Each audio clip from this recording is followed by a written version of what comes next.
반갑습니다. HR SP 정셰프 강셰프 장 셰프입니다. 오랜만입니다. 네. 다 잘 지내셨죠? 네, 잘 지냈습니다. 네. 자, 우리 세 명이서 스튜디오에 들어오니까 꽉 차는데요. 든든하고 좋습니다. 자, 장 셰프님, 네. 오늘 맛있는 레시피 뭐 준비해 오셨습니까? 오늘은 세계적으로 좀 이슈가 되고 있는 조용한 사직에 대해서 알아보고자 합니다. quiet quitting. 네. 괜찮나요? 네, 뭐 쓸만합니다. 네, quiet quitting. 우리나라에도 점점 좀 바람이 불기 시작하는 것 같은데. 네. 이게 뭐 회사 진짜 그만두는 건가요? 그건 아니고 네. 작년 7월이죠. 미국의 20대 엔지니어인 자이들 플린이라는 사람이 틱톡에다가 이걸 올린 거예요. 나는 이제 콰이어 퀴팅 하겠다. 그러면서 주어진 일 외에 추가적인 일은 하지 않겠다라는 것을 주장을 했고 열풍이 불면서 요새 이제 베이비 부머 세대와 Z 세대 간의 이제 갈등으로 이어지고 있습니다. 네, 대충 이해는 되는데 네네. 좀 더 좀 깊이 있게 설명을 좀 해주면 좋을 것 같아요. 내가 받는 만큼 일하겠다는 뜻인데 내가 월급이 예를 들어 3천만 원인데 3천만 원만큼의 일이 정확히 뭔지 알 수가 없잖아요. 그래서 그거를 근로시간으로 간주를 하는 거죠. 내가 9 to 6까지 일하는데 초과 업무를 하지 않겠다 이런 개념으로 받아들이시면 될 것 같습니다. 초과 근무를 하지 않겠다. 네.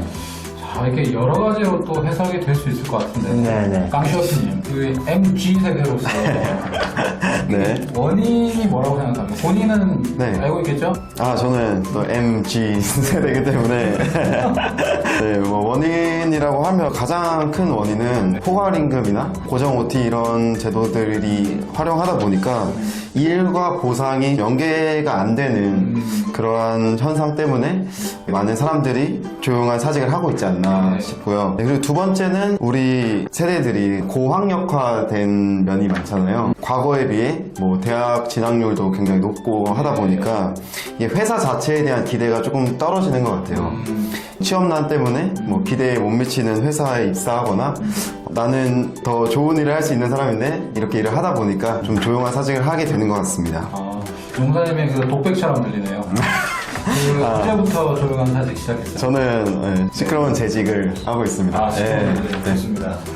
저도 한번 자료를 찾아보니까 네. 알바 천국에서 2월 초에 조사를 했더라고요. 네. 한 1,500명 정도 그 사람들한테 물어봤어요. 네. 조용한 사직에 대해서 어떻게 생각하냐. 네. 그랬더니 10명이 있다면 10명 중에 몇 명 정도가 긍정적으로 봤을 것 같아요? 글쎄 한 7명? 한 8명 정도가 진짜? 80%가 나는 조용한 사직이 긍정적이다. 네. 근데 그 이유를 물어봤어요. 긍정적인 이유가 뭐냐 했더니 첫 번째로 꼽는 게 추가적인 일을 하더라도 정당한 보상이 주어지지 않기 때문에 쉽게 말하면 그냥 돈 받은 만큼만 네. 일하겠다. 네. 이런 식의 얘기를 답변했더라고요. 네. 그러니까 직무 관리라든지 기여 차이 관리라든지 뭐 이런 것도 좀 연관이 있을 것 같은데 맞아요. 장 셰프님 보시기에는 좀 어떤 것 같아요? 저는 이것도 하나의 직무 관리도 이런 식으로 돼야 된다. 그러니까 정확히 보상을 해주는 만큼 내 일이 뭔지를 명확히 알려주고 이거를 다 하면 잘한 거고 이거보다 초과를 하면은 거기에 따른 초과 보상이 있을 거다. 이게 꼭 금전적인 보상만을 얘기하는 건 아니고요. 이렇게 됐을 때 동기부여가 되지 않을까 생각을 합니다. 우리 강 셰프님은 어때요?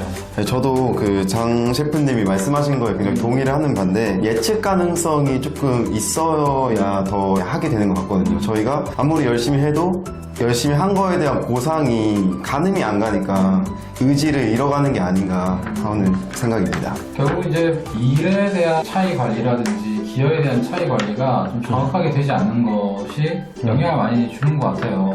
1년 동안 열심히 일했는데 옆에서 그렇지 않은 사람보다 차이 나는 게 별로 없다라든지 맞아요. 뭐 이런 것도 영향을 많이 미치는 것 같아요. 저도 경험을 한 걸 얘기를 들어보면은 제가 이제 회사에 있을 때 TFT를 참여한 적이 있거든요. 네. 뭐 M&A 하는 TFT였는데 별동대들이 막 모이다 보니까 직속 상관이 아니잖아요. 그러니까 서로 이런 타치 같은 게 별로 없었어요. 어떤 직원이 한 분 계셨는데 정말 업무 시간에 이어폰을 끼고 막 깔깔거리고 웃는 거예요. 그래서 뭘 하나 하루는 봤더니 TV 예능을 보면서 몇 시간을 그렇게 깔깔거리고 웃고 그걸 보면서 이건 아닌데 이런 생각이 들었거든요. 근데 그거에 대해서 누구 하나 지적도 하지 않고 뭐 급여도 똑같이 나가니까 그 직원은 놀면서 편하게 회사 가는 게 좋은 거죠. 그래서 반대급부적으로 직무를 제대로 못했을 때 또는 직무를 잘했을 때 인정과 불인정이 확실히 필요하다 생각을 합니다. 네, 맞아요.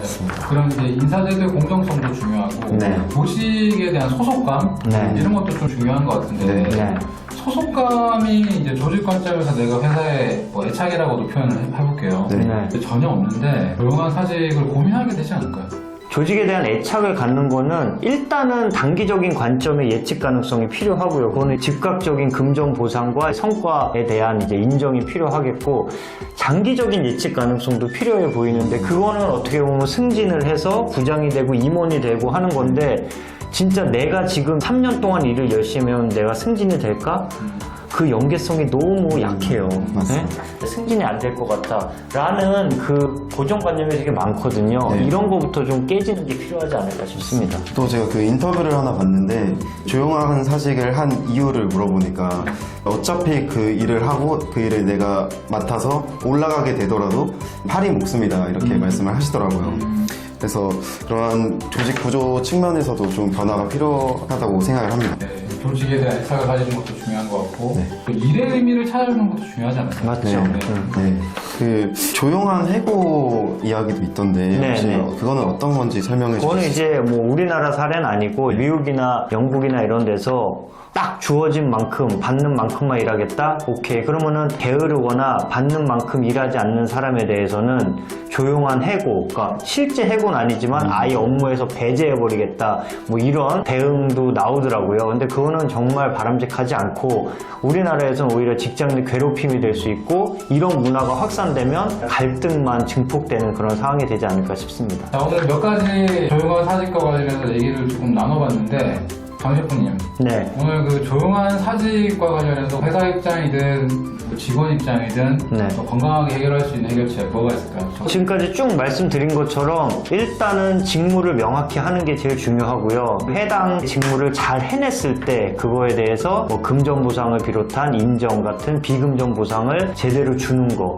그리고 그런 것을 계속 잘해 나갔을 때 커리어 패스를 잘 이어가고 뭐 승진이나 이런 것도 이어질 수 있는 그런 체계가 이어지는 것이 되게 중요하다고 생각합니다. 네, 우리 강 검사님요. 네, 저는 그 성과 관리 측면이 굉장히 중요하다고 생각하는데 많은 분들이 조용한 사직을 하는 이유가 더 기여를 해도 그 기여한 거를 알아주지를 않아서 이게 되게 무용하다고 느끼는 것 같더라고요. 그래서 성과 관리 측면에서 성과가 좀 뭐 정확하게 측정을 하고 이거를 이제 보상과 잘 연동하는 그런 방법이 하나의 해결책이 아닐까 싶습니다.